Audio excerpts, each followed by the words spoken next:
নমস্কার বন্ধুরা, আবারও একটা ব্লগ নিয়ে আপনাদের কাছে চলে এসেছি। আমি জলি। এই দেখুন, সাবুর পকোড়া নিরামিষি দিনে এরকম বানালে খুবই ভালো লাগে। কিছু খেতে না ইচ্ছে করলে এমনি ঝাল ঝাল টক টক পকোড়া খুবই ভালো লাগে। তা আমি আপনাদের দেখাচ্ছি। এই দেখুন, এখানে 5টা শুকনো লঙ্কা নিয়েছি, শুকনো কড়াইতে আমি ভেজে নিচ্ছি।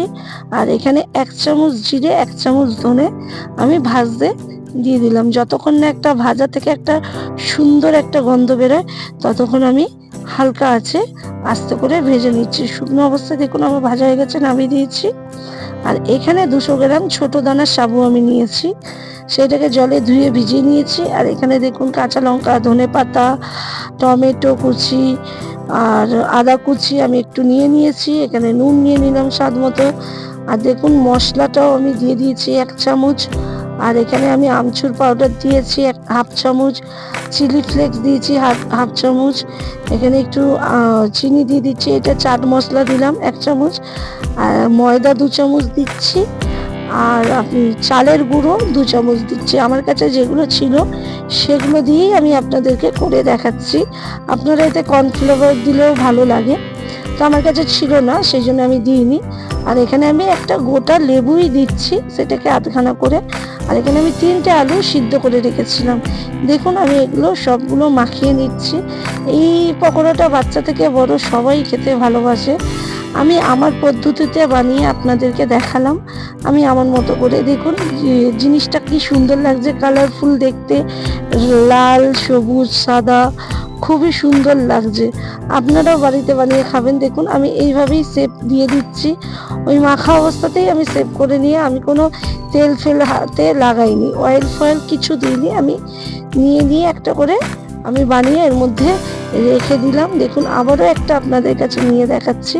খুবই ভালো লাগে বন্ধুরা, টমেটোর সস দিয়েও খেতে পারেন, আপনারা এমনিও খালি মুখে চায়ের সাথে খুবই ভালো লাগে। স্ন্যাক্স টাইপের কিছু খেতে ইচ্ছে হলে নিরামিষ দিনেতে পেঁয়াজ রসুন ছাড়াই খুব সুন্দর এই পকোড়াটা ভালো লাগে। এখন তো শ্রাবণ মাসের লাস্ট, তো আমরাও একদিন বানিয়েছিলাম, সেটাই আপনাদেরকে দেখালাম।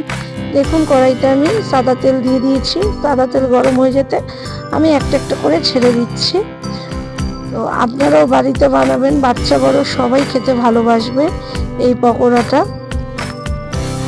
তো দেখুন এতে বাদামও দেওয়া যায়, কিন্তু যেহেতু আমার বাবা খাবে, দাঁত নেই, সেই জন্য আমি আর বাদামটা দিলাম না। আপনারা পারলে বাদামও দেবেন, খুবই ভালো লাগে। দেখুন আবারও আমার একটা হয়ে গেল, আবার আমি কড়াইতে একটা একটা করে ছেড়ে দিচ্ছি। আমি এখানে 6 থেকে 7খানা নিয়ে আমি করছি।